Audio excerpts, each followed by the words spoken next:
डाळ तडका फोडणीला टाकते. तेल टाकलेलं आहे. तेल चांगलं तापू द्यायचं आहे. तोपर्यंत मी साहित्य सांगते. इथं मी बारीक चिरलेला कांदा घेतलेला, बारीक चिरलेला टोमॅटो घेतलेला आहे, कोथिंबीर बारीक चिरून घेतलेली आहे, कढीपत्ता घेतलेले आहे, लसूण साल काढून बारीक चिरून घेतलेली आहे. त्यानंतर इथे हिरवी मिरची मी बारीक करून घेतलेली आहे.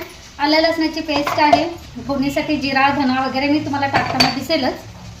ही डाळ जी शिजवून घेतली आहे की नाही घोटून घेऊया. चांगली 5 किंवा 7 शिट्ट्या द्यायच्या म्हणजे चांगली शिजते डाळ. तर तेल तापलेलं आहे आपलं. तर इथे आता धने टाकल्या, जिरा टाकायचा, आलं लसणाची पेस्ट, हिरव्या मिरचीचं वाटण,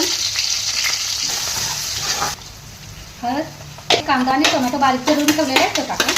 मीठ टाकायचं आहे. मीठ आपल्याला डाळीला जितकं पाहिजे तितकंच अंदाजानुसार आताच टाकून द्यायचं. हे चांगला तर तांबूस कलर येईपर्यंत भाजून द्यायचं. तर तेव्हा कांदा टोमॅटो आपला भाजत आला आहे. तर आता ही शिजवलेली डाळ टाकायची.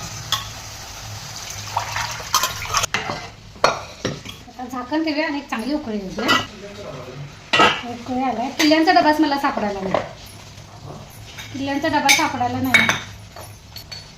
त्यानंतर अर्धा चमचा धण्याची पावडर, अर्धा चमचा जिरा पावडर टाकूया, चिंच, गूळ, कस्तुरी मेथी, कोथिंबीर बारीक चिरलेली. हे असंच राहू देऊया आणि इकडे आता फोडणी आपण करणार आहे. तर इथं डाळीला तडका द्यायचा आहे. त्यासाठी तेल टाकलेलं आहे. तेल तापलेलं आहे. इथं लसूण साल काढून बारीक चिरून घेतलेलं आहे ती टाकूया.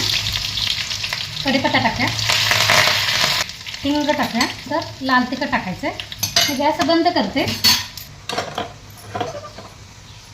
आणि आता ही फोडणी आपण ह्या डाळीवर टाकूया.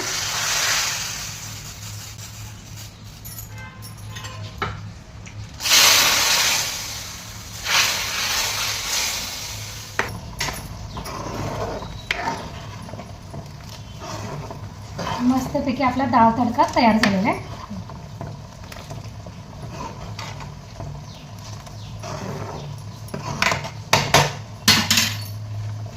आणि वरून थोडीशी अजून कोथिंबीर टाकूया.